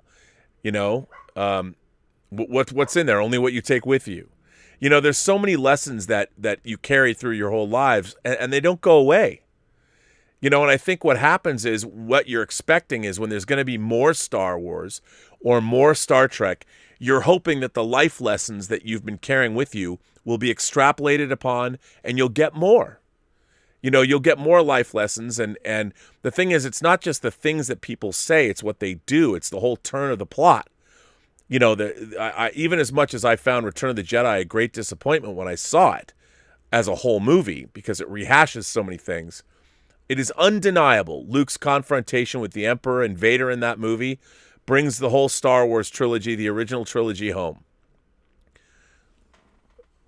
When Luke flips that lightsaber away and says, "I'll never join you," no, I mean, that's a moment, I'm getting chills even thinking about it. That's a moment where all of us in our lives, we want to have that kind of strength. That moment, probably the scariest moment in Luke Skywalker's life, even though he confronted and fought a sand person. It wasn't like being in that room, man. It wasn't like being in that position. And he has the strength of will to dig down and find the Force within him and throw that lightsaber away. I think, rightly or wrongly, 100 years ago, we didn't have these kinds of images. Oh, sure, we had stories, but the visceral nature of the cinema and the kinds of images that we have, these are the things, I mean, I'm sure the ancient Greeks thought this about their stories, the Iliad, the Odyssey, whatever. You talk about Odysseus, or these were literary devices, but because we have a visual component, when you see Luke Skywalker throw that lightsaber away, that permeates to the very soul if you're into it. And I think that we forget that the fans of these franchises have grown up with them. They're parts of our souls. And even though, Disney thinks, well, this is another feather in our cap. Bob Iger was able to get Star Wars. But, I've often talked, it was kind of a funny way to put it, but I'm wondering, if you have been a fan of a franchise that, I put it this way, colonized your mind, colonized your soul, and has been a part of you since you were a kid, Like, I like the same stuff. When I was 5 years old, I loved Star Wars and War of the Worlds, the original War of the Worlds, or pardon me, Star Trek and War of the Worlds. Star Wars didn't come out until a little bit later. But these are things that colonized the very essence of my being. Now, the fact that they're owned by a multinational corporation, well, that doesn't change that they did colonize my soul and they've been with me my whole life. Because they're such a permanent fixture in everything that I am, do they owe me anything? And people will say, well, they're owned by multinational corporations and they can do whatever they want.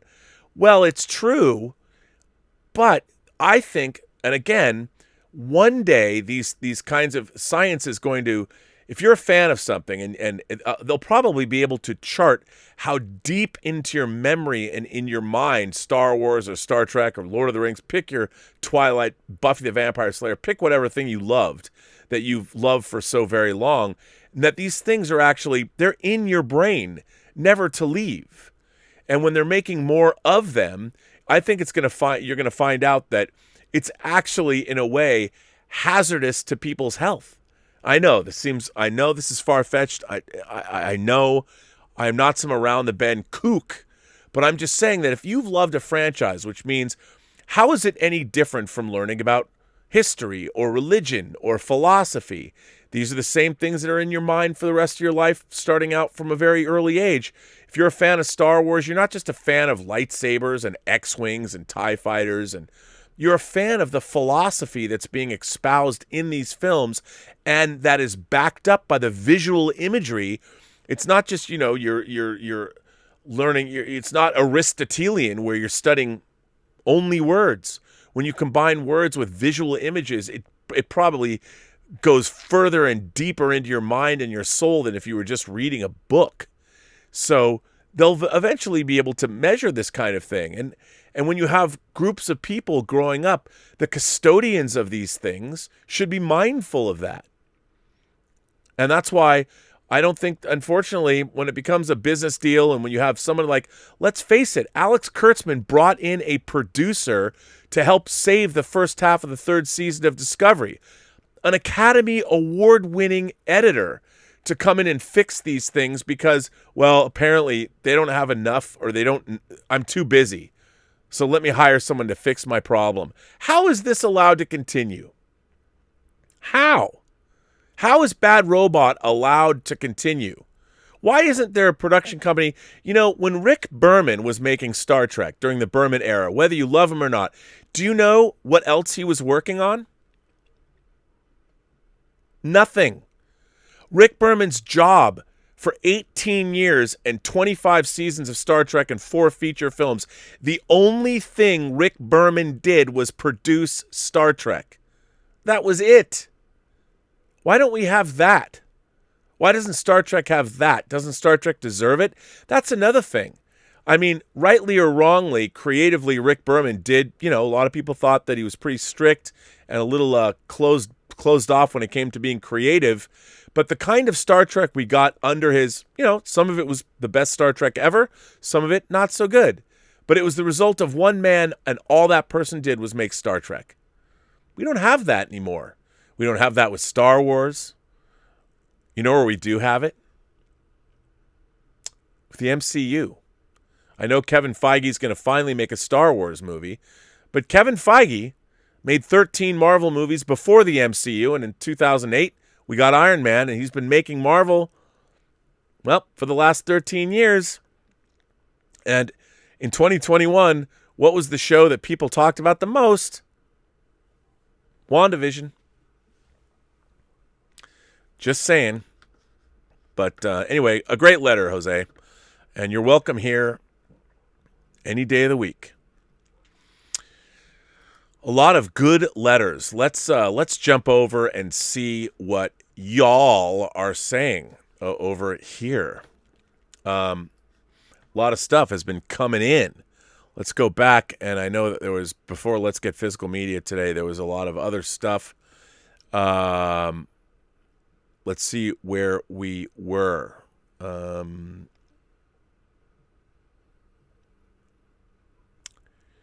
That was, let's see, go back.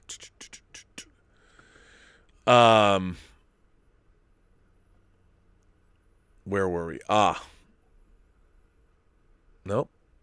I'm sorry. I'm getting up to where I was yesterday. One Shot says, the casting EP was a bad meta joke that should never have happened. I was very upset at the boner joke regardless of the theory. This is the first part of an effing multiverse trilogy, and we got no multiverse. I know I read that yesterday, but One Shot, I agree with you. I'm very disappointed that became the joke. Golden Brem sends in a super chat and says, because I'm not a member, but I can do and watch this. Well, thank you. I appreciate that. Suthia says, hey, Mr. B caught a live stream for once. What's good in the Burnett household? Currently cooking some fried rice while watching and listening. Well, you know what? Elizabeth is always cooking all kinds of healthy meals every single day. I should probably avail myself of more of them. Alexander Wilson sent in a super chat and says, I feel like WandaVision can't be judged until Spider-Man 3 and Doctor Strange 2 are out. That could be, but is that a good thing? Torrin Atkinson, oh, come on, man. Come on, look what I just did. I just sent in my, I was where I was supposed to be, and then I went away. God darn it. I got to find it again. Well, let me go back. I'll go back. I asked Dieter that question. Throggy ordered me this. Yes, Circus of 5. Willow. Here we go.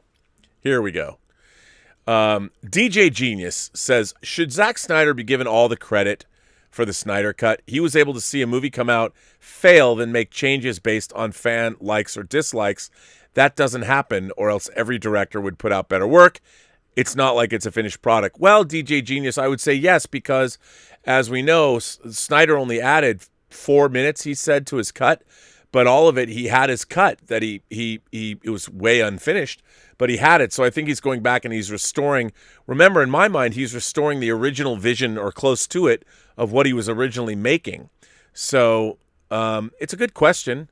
I don't know what the answer to that is, but I think, yes, he should be given all the credit for the Snyder Cut. I don't think the Snyder Cut is a reaction necessarily to things that didn't work in the Justice League that came out.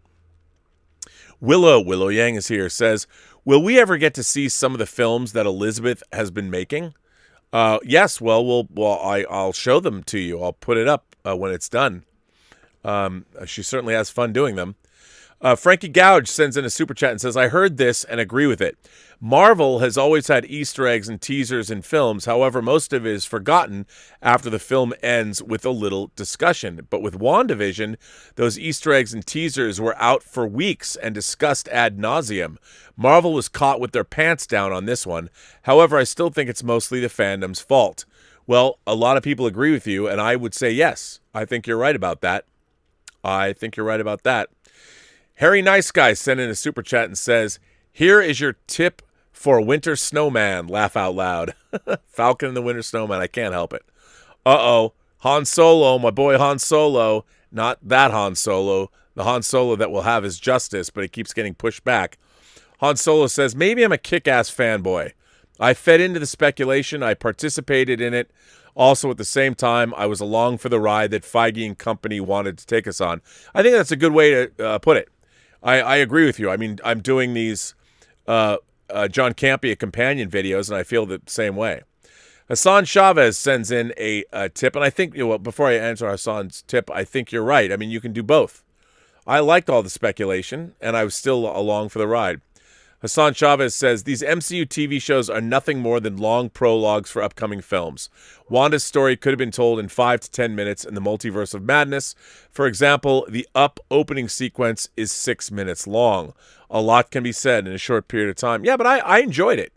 I mean, I sometimes it's the journey. Brian Sutter sends in a super chat and says, help me, Rob. I'm trying to get through Star Trek Discovery Season 2, but it makes me want to shove hot needles under my fingernails.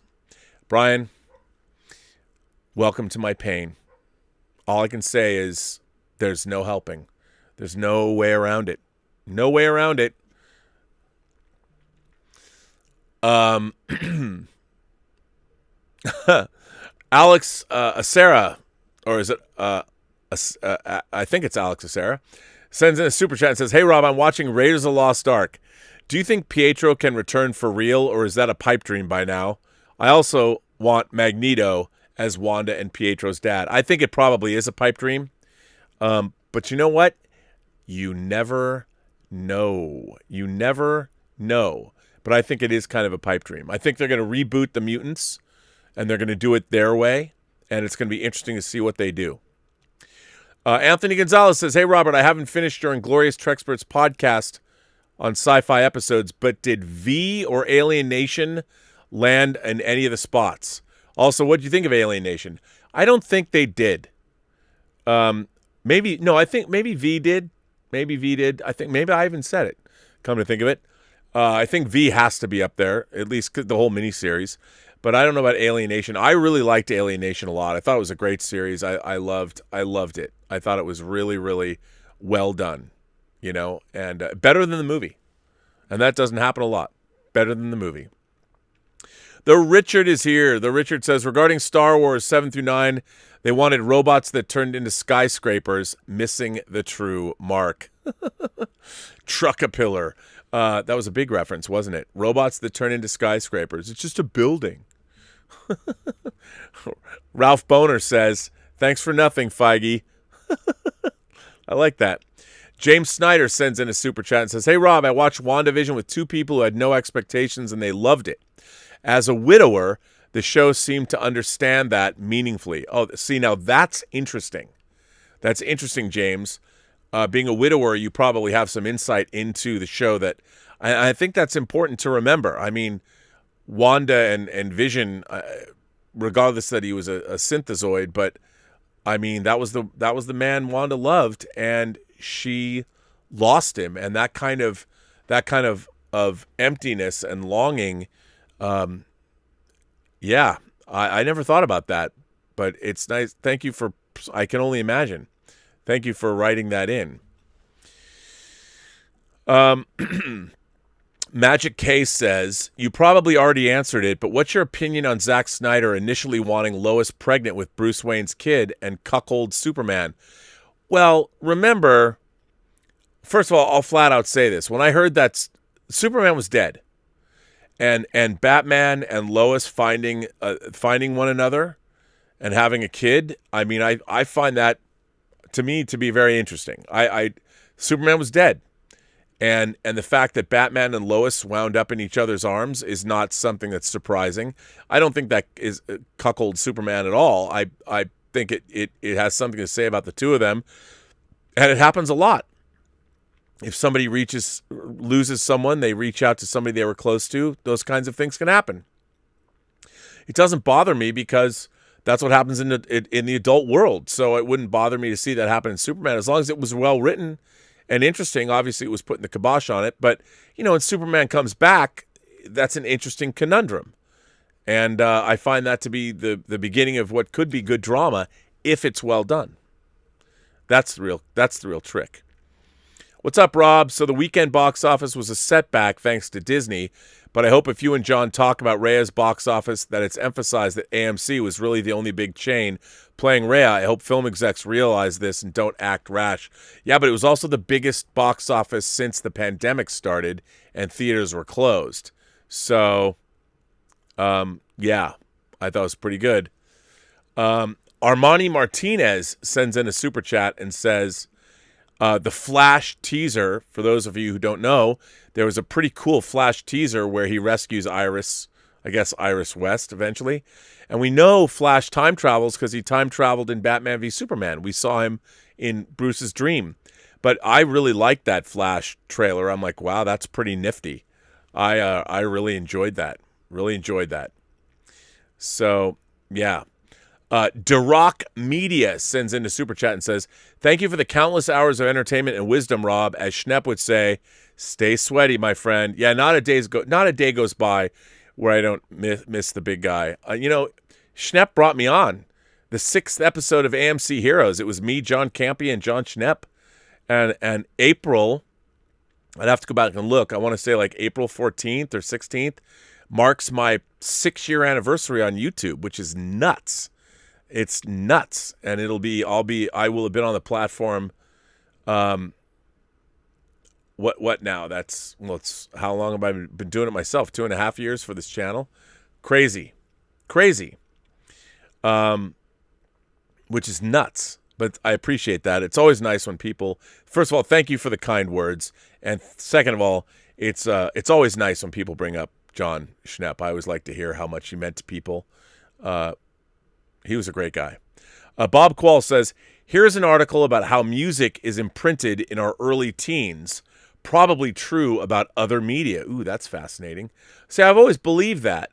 And it's like, does somebody have responsibility? I mean, I think it's an interesting ethical question. Everyone's going to say no, because then that immediately absolves them of any kind of legal responsibility. But one never knows. Jason S. says, scientific fact, biological men can't get pregnant and can't breastfeed. Never have and never will. Only smart people know this to be scientifically true.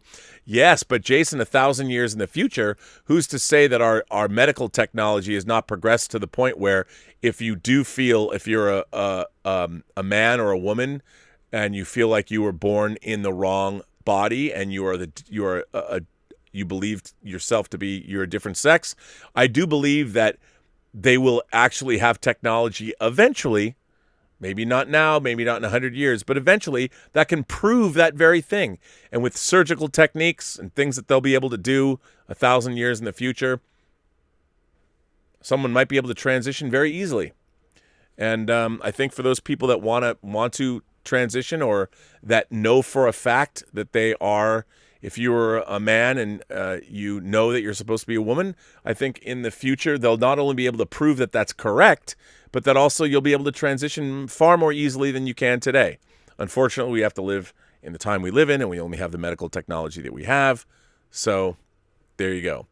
But I do believe with you. You said, I do believe, scientific fact, biological men can't get pregnant and can't breastfeed, never have and never will. That is true. But just like our life expectancy based on medical technology and where we're going, things change. And I think in the future, we will see that. Han Sung Kang is Hayward. Oh, come on now. Hayward's not nearly as cool as Sun Kang or Han. How can you say that?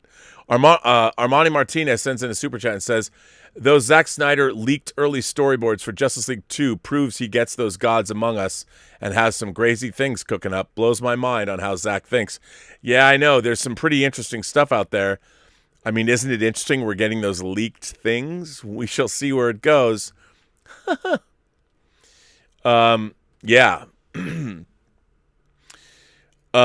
Brandon Sheehy says, Rob, perhaps this is a crass question, but has the last 2 months been an unexpected financial boon to both you and John Campion's channel due to the insatiable interest in WandaVision?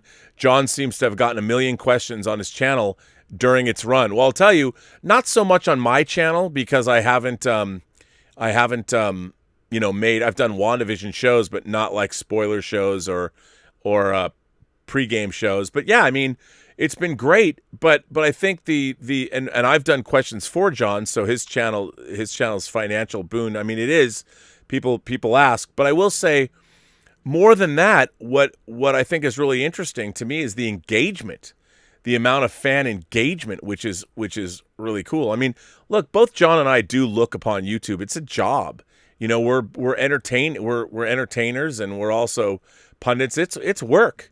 You know, it's hard too. Sometimes, like if you think about it, try talking into a camera for 2 hours a day.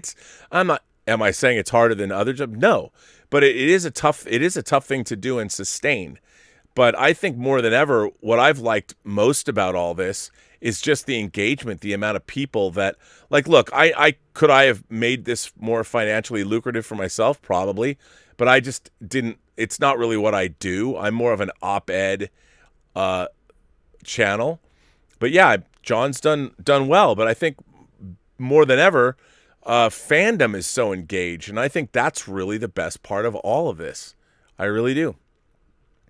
But please ask away. I'll answer any question you have. Claudius Maximus. Our friend Claude is here. Hello, Rob. This is Claudius Maximus, Claudius's angry alter ego. Why couldn't WandaVision give me the X-Men, Fantastic Four, and Galactus? Thanks, Obama. I mean, Feige. You know Candida didn't watch any speculation and loved it. What does she know? Maybe a lot. Maybe a lot. She's got better things to do, and I love her for it. Anonymous says, I was so disappointed in the WandaVision finale because they didn't explain how Palpatine survived the Death Star explosion. Dude, I know. I mean, it's Disney. I don't know how he did. Why don't they explain that? Come on, man. Very disappointing. Very disappointing. Huge Kevin Smith fan sends in a tip. Hi, Kevin. I just wanted to say how much your tears after WandaVision meant to me. That said, are we going to see the waterworks again after Zack Snyder's Justice League? Anyway, I'm a big fan. When are we getting Dogma 2? Dogma harder. Thanks. Big fan. This is one of my favorite ongoing things that's happening on this channel. Getting tips by someone who is convinced I'm Kevin Smith. I love this. It makes me fun. It makes me fun. You make me fun. You're making... I don't even know what I'm trying to say. I do love it. Jason S. says, Rob, your headcanon science fiction wishful thinking on the future doesn't equal scientific fact for present-day use. Nor do I think it does. But I do have faith. Hey, man, we have rovers on Mars. It's amazing what science will eventually bring us. But it doesn't equal scientific fact for present-day use. I never said it did. Never said it did. Derock Media sends in a super chat and says, I met Schnepp once at a con. For over 4 hours, we talked movies until the convention closed. Never was I so impressed by his welcoming passion to talk with me all day. R.I.P. Schnepp, so great with fans. Well, Derock, you are correct. You know, I think a lot of us, before we were ever working professionally in the fan space or whatever, we were fans ourselves. And, it's... if a good conversation is a good conversation, if it lasts 4 hours until the end of the convention or 8 hours, we're there for that. We are there for that. So I'm glad you had that good experience with him. That's awesome. Eric Gant sends in a tip and says, you might already have discussed this, but I just learned that Spielberg and the Duffer Brothers are working on a Netflix adaptation of The Talisman. The thought that we might be getting a good adaptation of Dark Tower-related material gives me goosebumps. Eric, very excited. Spielberg has been circling around The Talisman for, 30 years? I would love to see that. I think that would be great. I think the two of them, those two entities teaming up is great. I'm really here for it, and I hope it's great. I hope it's really great. I can't wait. So, Just Your Average Joe sends in a super chat and says, Rob, with the announcement of The Mutants as the title for the MCU project, is this a nod to the original title Stan Lee or wanted because of X-Men in the title or men? You know what?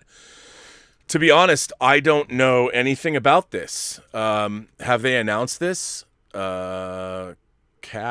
I don't know. The Mutants. What are they announcing? I don't know. I'm looking that up. I don't see anything unless it's news that dropped. I see it on Screen Rant. Wow, this is a day ago. I don't see anybody. Marvel Studios is reportedly developing a new MCU movie titled The Mutants, which could signal a decision not to call them X-Men anymore. Well, God forbid we call them X-Men and not X-People or X... I mean, what do? You have to take, of course, they're putting X in the word women, so how do you get rid of the X and men? I don't even know what I'm saying. I'm trying to be funny, but I would rather wait and see for an official announcement. But is this a nod to the original title Lee wanted to, or because of Men and X-Men? I think it's a way to not make it the X-Men, so someone can be like, what about the X-Women, man? Which is silly. But, okay. Yeah, okay, the Mutants. I could see that. Although I think it's stupid because X-Men is cool. Circus Maximus. Claudius Maximus says, you're scaring me, Rob. You're telling me by the time we found Starfleet, men will be able to have babies? Next thing you'll tell me is that there'll be a united Earth under a one-world government. Don't say it, Rob.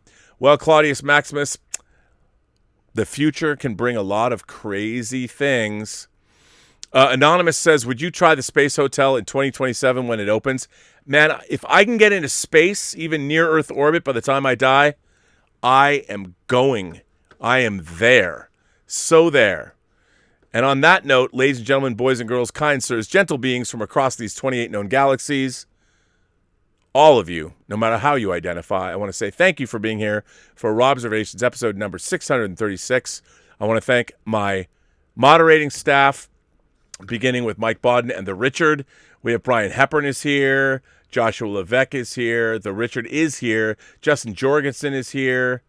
I don't know who else is here, but all of you, which is fantastic. Thank you all for being here. I want to thank you for generously supporting the channel via tips and super chats. I need more chips. And also, if you would like to send a letter, you can to the Burnettwork.net website. The letters I read are there. You can go there and interact and have fun. It's all good. So thank you for that. Please hit subscribe. Please hit like. Share these videos if you want. Hit the notification button. Join the party. You can become a member of the channel too if you want to support the channel. It's only, hey, you can join at any level. It's $1 a month. We have after parties and Zoom calls, and we've been having a special. We were supposed to have one today, but I messed that up. Special after parties or after shows where we just discuss what you want, and we do all of that. Tonight, Whining About Movies is coming back with all that jazz at 7:30, so that'll be fun. Had to have some water because I've been talking a lot. I want to thank you for all being here. And on that note, I will say this. Every person you meet has a story to tell that you have yet to hear. And all you have to do is listen. And with that, I would say to all of you, have a better day. And I mean that. Do have a better day. And thanks for being here.